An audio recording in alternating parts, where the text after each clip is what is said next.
जब अर्जुन ने कहा कि युद्ध के झंझट में क्यों फंसाते हो, तत्काल भगवान कृष्ण ने पकड़ लिया कि अर्जुन को ज्ञान समझ में नहीं आया। अगर ज्ञान समझ में आ गया होता तो पहली हरकत तो ये करता कि ये सीधे निकल लेता, धनुष बाण फेंक कर रथ को खड़ा करके। ऐसा भी कुछ नहीं किया। दूसरी बात, प्रश्न में इसने झंझट शब्द प्रयोग किया। युद्ध के झंझट में क्यों फंसाते हो, इसके ज्ञान समझ में आया ही नहीं। ज्ञान समझ में आ जाता तो युद्ध खेल होता, इसके लिए झंझट थोड़ी होता। झंझट तो अज्ञानियों के लिए होता। तीसरी बात, अर्जुन ने जो ज्ञान की श्रेष्ठता का प्रतिपादन किया, अर्जुन ने कहा कि हे केशव, आप ज्ञान को श्रेष्ठ बतला रहे हैं। हम भी मानते हैं ज्ञान श्रेष्ठ है, सारा विश्व मानता है ज्ञान श्रेष्ठ है, इसमें कोई दो राय नहीं। अर्जुन ने जो ज्ञान की श्रेष्ठता का प्रतिपादन किया है वो इसलिए नहीं किया कि ज्ञान श्रेष्ठ है। अर्जुन को ज्ञान श्रेष्ठ इसलिए लग रहा है, सच्चाई तो यह है कि अर्जुन एस्केप करना चाहता है,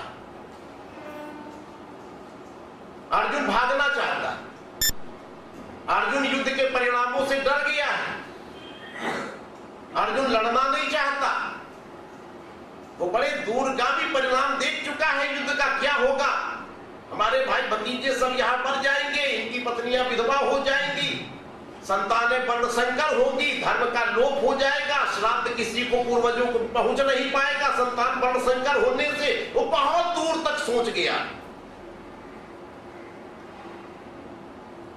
सच्चाई ये है कि अर्जुन युद्ध के परिणाम से भयभीत, डर गया।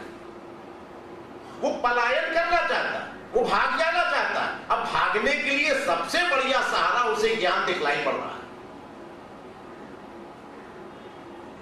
अर्जुन ज्ञान को इसलिए श्रेष्ठ बता रहा है कि ज्ञान का आश्रय लेकर अर्जुन अपने आप को इस भयंकर युद्ध की विभीषिका से बचा ले।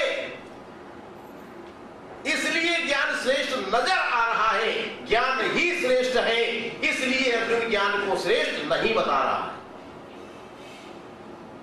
वो ज्ञान का सहारा लेकर भागना चाहता है, और उस पर भी उस काल के द्वापर युग के महान तात्विक, महान तत्ववेत्ता, महान दार्शनिक भगवान कृष्ण जैसों की अर्जुन स्टैंप चाहता है, मुहर चाहता है कि इस काल के महान दूरदर्शी भगवान कृष्ण इतने बड़े दार्शनिक हैं। द्वापर युग में उनके जैसा महान कोई दार्शनिक नहीं था, आज भी नहीं है, लेकिन मैं उस काल की बात कर रहा हूं। अर्जुन ने सोचा कि इतने महान दार्शनिक भगवान कृष्ण अगर अपनी मुहर लगाते, इस पर हमारी बात पर स्टैंप लगाते और ये कह दे कि हाँ अर्जुन ज्ञान श्रेष्ठ है, तू युद्ध ना कर, तू सन्यासी बन जा, तू भाग जा मैदान से। मैं कहता हूं ना बाबा जी, बन जा, भाग जा, छोड़ बीवी बच्चों को, पलायन कर, पहन गेरुआ कपड़े, भाग जा जंगल में। अब ऐसा थोड़ी कह सकते भगवान कृष्ण, आप जान गए। जब हमने आपकी प्रवृत्ति समझ ली कि आप अपनी घर गृहस्थी से ऊबकर, परेशान होकर, जिम्मेदारियों से घबराकर हमारे पास गिरुआ वस्त्र मांगने आए हैं, तो हम आपको कभी भी आज्ञा नहीं देंगे कि आप ये गिरुआ पहनकर सन्यासी बन जाओ। वही बात भगवान कृष्ण भी समझ गए कि अर्जुन को ज्ञान इसलिए श्रेष्ठ नजर आ रहा है, अर्जुन भागना चाहता है। अब तो मैं इसे भागने नहीं दूंगा, अब मैं कैसे मोहर लगा दूंगा कि अर्जुन ज्ञान श्रेष्ठ है, तू सन्यासी बन जा, भाग जा, भजन कर। अब ऐसा नहीं कर सकते भगवान, वो समझ गए। भगवान ने कहा ठीक है बेटा ठहरो,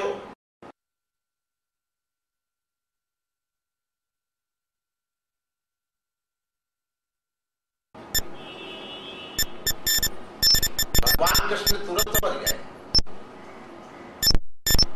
तत्काल कृष्ण ने दो प्रकार की साधनाएं अर्जुन के सामने खोल कर रख दी। अर्जुन, हाँ भगवान, तुम हमसे ये जानना चाहते हो कि अब मेरे लिए जो कल्याणप्रद हो,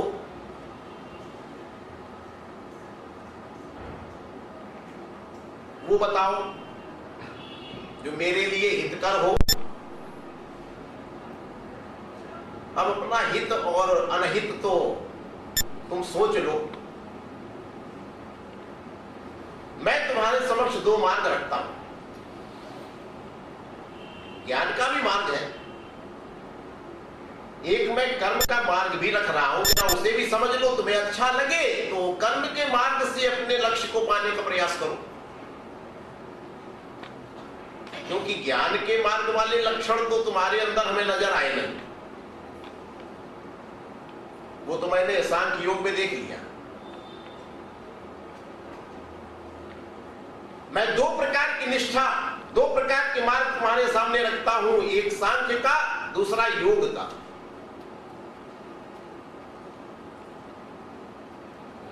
एक ज्ञान का, एक कर्म का।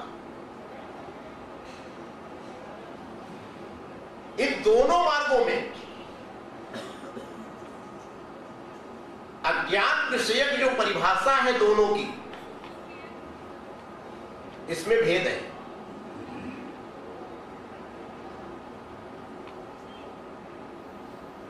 ज्ञान अज्ञान की कुछ और ही परिभाषा करता है, कर्म अज्ञान की परिभाषा कुछ और ही करता है।